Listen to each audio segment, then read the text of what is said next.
worked there. Okay. And behind their building was I just saw something that was back there, a creamery. In behind the Kroger in the same building. And back then, everybody, farmers all had 2-3 cows anyway. And, Right. And they would separate the cream and sell the cream. And it was called a creamery. It was behind the Kroger in that same building. Okay. And they'd buy cream in there. And that was a premium. Okay. Premium income for the farmer. Right. I mean, and uncle, they lived down the Hills Road. They had a couple of cows and a separator. If you ever seen one or not, the big thing, except you turn it, it swirls milk and pulls the cream out. Okay. Right. And then so that got back and would buy cream. Okay. And I assume that went somewhere to make butter is what it was for then, Right. So the grocery store that was next to the bakery, that wasn't Kroger's? no. Okay. Yeah, it was another little grocery. They had a name on it. I don't remember the name. It was Right. family grocery, and Okay. got a lot of meats there, fresh meats and everything. Mm-hmm. So.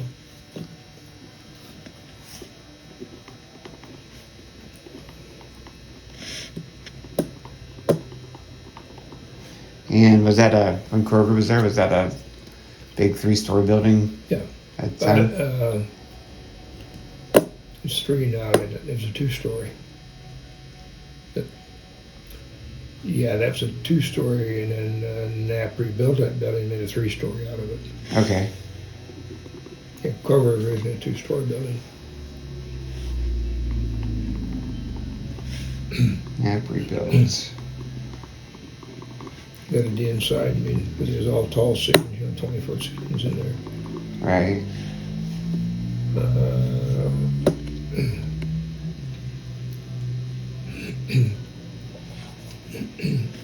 Office building down in the corner on 8th and Main. Originally, it was a Masons had a big their lodge up above up there. It was like the 3rd story was the lodge. Seeing a lot of that still up there.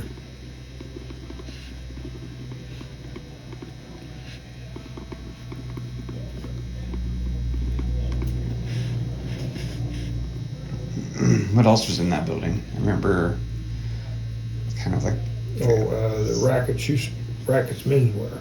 Rackets menswear.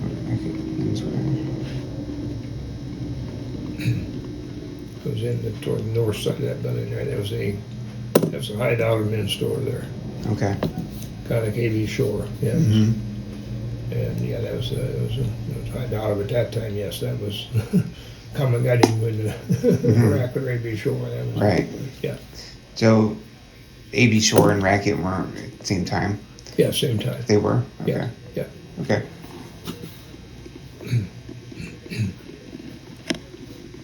So competitors. Yeah. Okay.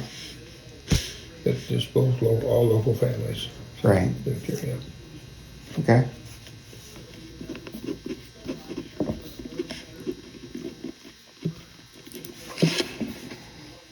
All right. Well, I got quite a bit of information, and Have you talked to Anita? Anita? Harry was talking about going to talk to Anita. I'll talk to her sometime. We were actually classmates, so we've both been around for a while. Okay. Did you went to Rochester? To my sophomore year, and we moved to Athens. Okay. Which is 100 yards across the township line. Okay. And I had morning paper house. I had a little homemade scooter. I run my paper house middle school here.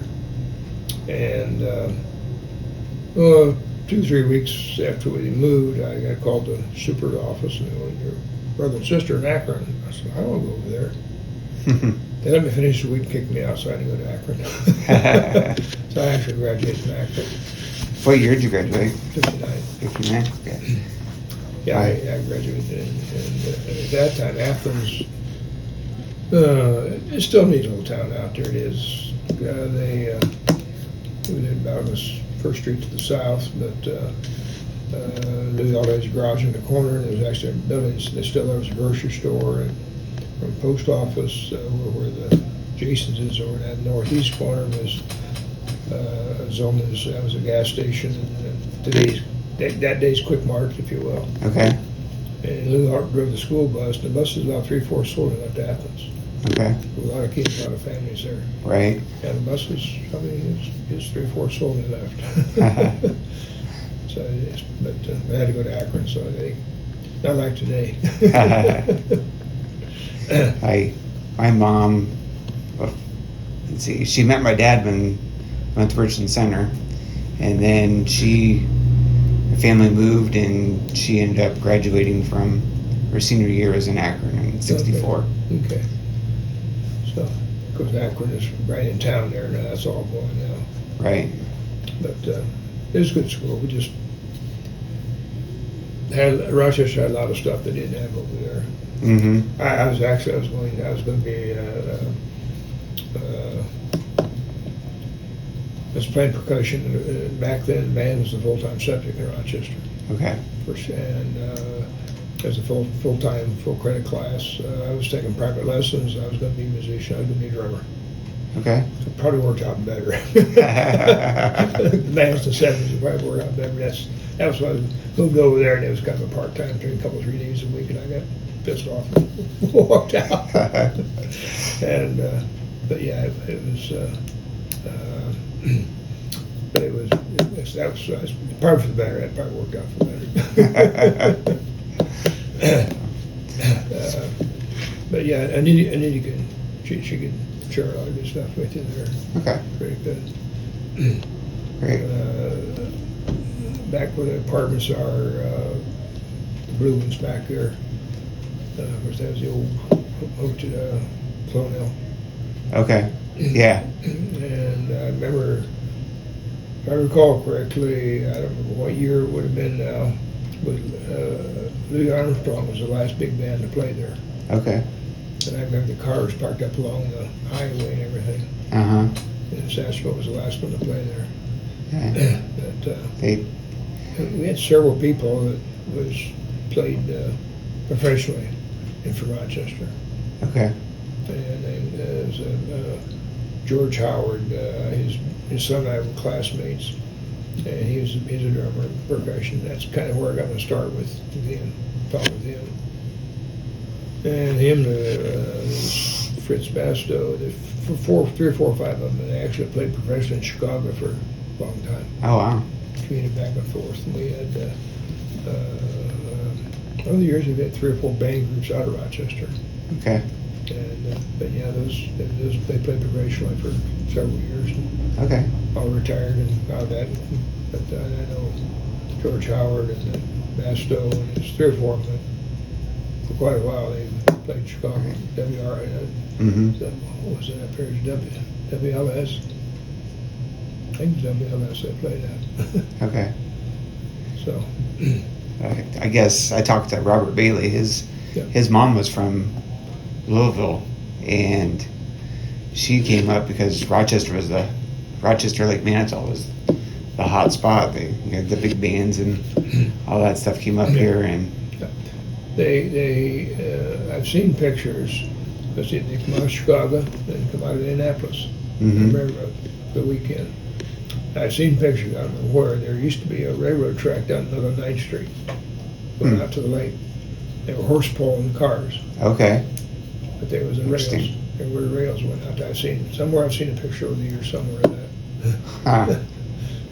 So I've been probably back early 1900s there. Right. Right in that range. Okay. But between that and the west side and east side hotels, you know where Fritz lives out there now, Jim Fritz. I'm not positive. South of the Elks. Okay. There's an area down there in St. Vic. Jim's got a new house. He tore down one doctor's house. And down there was Charlie Richardson. He's a doctor. And he's down south of the Elks. He was there, and then he owned all the old ground that the East Side Hotel was on. Okay. And his wife was very particular. I was working third shift. I had 32 years of steel power. Okay. That was, I think I was there. I think I first started there. I was working third shift for a couple of years. And Charlie's wife wanted her yard perfect. I'd wet her in the morning, every morning. Pick up big willow tree, pick every twig in that yard, mow, and there's all cement to the hotel was mowed all that down there. Did that for one summer for her, but she wanted that perfect. And yeah, he of course, with the Mooses, that was the west side there. Okay. And but yeah, the place filled up on weekends. Everything I read, it really filled up. They came from both railroads from Indianapolis and Chicago. Right. So. Wow. So where did the railroad from Indianapolis come from? Where did it come into town? There by the Wilsons there, that track Okay. there. That track that went south. Okay. That went south toward Indy. Okay. And what name of that railroad there? Is that nickel plate? Nickel Plate. Yeah. Okay. Yeah, Nickel Plate. But yeah, they came out of Indy, went to Indy. I don't know where it went north. Okay. I'm not sure.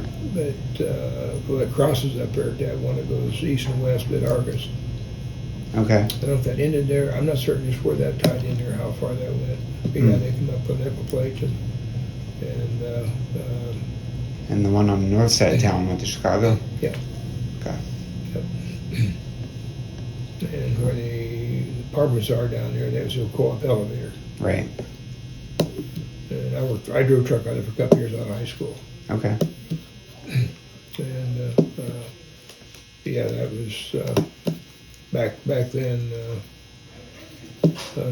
Come wheat season, we load cars. We might start in the morning about loading river cars out there till 8, 9 o'clock at night. Huh. And then you'd be farmers in their wagons, tractors, pick up full wagons, truck almost down to downtown. Okay. In line to get unloaded. Different world. Different world. For sure. Yeah. All right. Well, I appreciate your time. Okay. Good night, sir.